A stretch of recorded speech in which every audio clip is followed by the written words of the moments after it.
ce que l'on fait de là Il était très généreux, d'ailleurs son fils Ali, M. Ali Farhan, quand je discute avec lui, il raconte plein d'anecdotes. Donc, par exemple, il avait un élève qui était excellent, mais qui n'avait pas les moyens de payer. Donc, c'est lui-même, c'est Pharaon, qui avait pris en charge. Donc, il ne l'avait même pas vexé devant ses camarades. Donc il a fallu qu'il le fasse très discrètement. Ça, c'est Ali Pharaon qui me l'a raconté. Et ça reflète un peu donc, la bonté aussi de l'écrivain Maurice Pharaon. Ça aussi, c'est très important. J'allais dire, qui mieux que Fouroulou, devenu adulte, pour aider quelqu'un qui est dans le besoin. Il a vécu ça dans sa chair. Qui ne se rappelle pas, je me rappelle comme si cela datait d'hier, de son entrée à l'école. C'est-à-dire, il était étonné que sa maman lui prépare déjà le couscous le matin avec du lait. C'était un festin, c'était pas quelque chose qu'il prenait chaque matin, chaque jour. La gandoura, il fallait la laver, etc. Et attention, quand on relit ça, ça fait quelque chose, ça décrit un climat, une atmosphère, la dureté de la vie. C'était la génération, c'est toute sa génération. C'est toute sa génération qui est... Mais lui, je crois que notre génération a lu, on a choisi cet extrait pour le mettre dans les manuels scolaires. C'est incroyable, c'est magnifique, c'est clair, c'est décrit, c'est précis. Mais le message aussi, c'est que malgré tout ça, malgré donc, le contexte défavorable, etc., il a réussi donc s'imposer d'abord en tant qu'instituteur, ce qui n'était pas facile, très compétent, puis il a été promu, et aussi devenu un écrivain parmi, qui a plus frayé une place parmi les écrivains français de l'époque, et par la suite est devenu l'un des plus grands écrivains maghrébins, et quand même un écrivain universel. Dans les universités. Voilà, ça, donc les conditions difficiles, c'est un message aussi aux jeunes générations, à ceux qui vont lire Maurice Pharaon, qui ont 15 ans, qui ont 20 ans, sans les difficultés, donc les privations, etc., ne peuvent pas vous empêcher donc de persévérer, de progresser, et comme Maurice Pharaon, de réussir dans un autre domaine. Absolument, vous avez bien fait de relever que tu disais à la lumière d'une bougie. Voilà. Et quand il y avait un arrêt de bourse durant quelques mois, il était obligé de rentrer chez lui. Déjà à l'école, il était obligé de faire je ne sais pas combien de kilomètres aller-retour chaque jour, parce que son village natal, Tizi Eben, ne disposait pas d'école à cette époque-là. Surtout quand il était à Shkawa, là, je pense qu'il faisait beaucoup de chemin.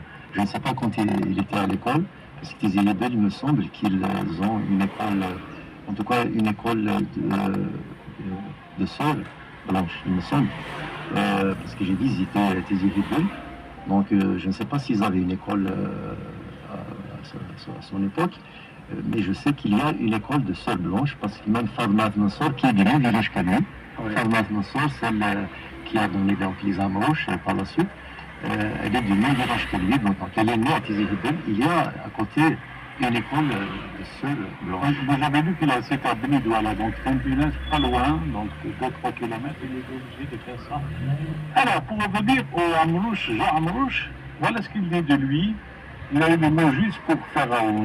Il écrit ainsi: il était un homme de mon pays, forgé, comme tous les Kabyles, à la sévère loi du Nif, l'homme. Oui, c'était ça. À l'époque, c'était ça. Même si on a fait des études, même si on était écrivain, Jean Amrouche était journaliste à la radio de Tunis. Donc, et encore, lui aussi, il a dénoncé la colonisation. Il a souligné le paradoxe justement de la France, qui avait beaucoup d'écrivains, qui avait beaucoup d'humanistes et tout, mais paradoxalement, ils ont laissé un petit peu, entre guillemets, souiller cette France-là, qui ne devrait pas être de cette façon. Donc, même si on est écrivain, même si on est journaliste, mais on est tenu donc à respecter les lois du village, on est tenu à respecter tout ce qui se faisait à Tajma, tout ce qui se faisait, donc les traditions ancestrales. D'ailleurs, donc, pour parler d'un autre écrivain qui n'est pas très loin, donc Memri, c'est à partir du sommet du Juste que véritablement les chamboulements ont commencé à travers son personnage Arskri, donc qui a commencé à ne pas respecter justement cette loi de son père. Parce que dans le roman, le patriarche, c'était son père. Donc il y avait une histoire de vengeance et tout. Après, il avait un instituteur qui était un anarchiste. Donc il lui a inculqué certaines idées et tout. Il a commencé donc à transgresser un petit peu. Et c'était pas facile pour lui parce que déjà son fils, une fois, l'a frappé d'un coup de fusil. Donc voilà.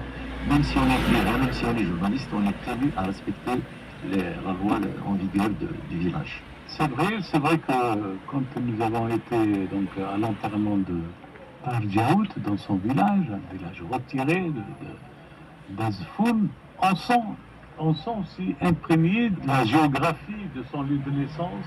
Il y a des règles à respecter. Il y avait une grande mosquée et les gens du village nous disaient Arjaout a contribué à la construction de c'est-à-dire qu'il a mis de l'argent. Et dans l'ouvrage le classique du monde qui doit consacrer Youssef Nassib, chargé de cours à l'université d'Alger, dans une édition ENAP, il dit de Moulay Pharaoun, comment donc faire connaître aux Européens l'existence quotidienne des Kabyles? Pharaoun procède d'abord par la description ethno-romanesque et passe ensuite à la composition de plaquettes ethnographiques. La photographie intrinsèque de la vie dans le Djurdjura, risquant d'être désignée par le lecteur pied-noir qui refuse le fait d'accorder de l'importance qu'elle mérite à l'étude à un manuel sociologique indigène sur les indigènes. C'est vrai que c'est mal vu. Oui, par les Français.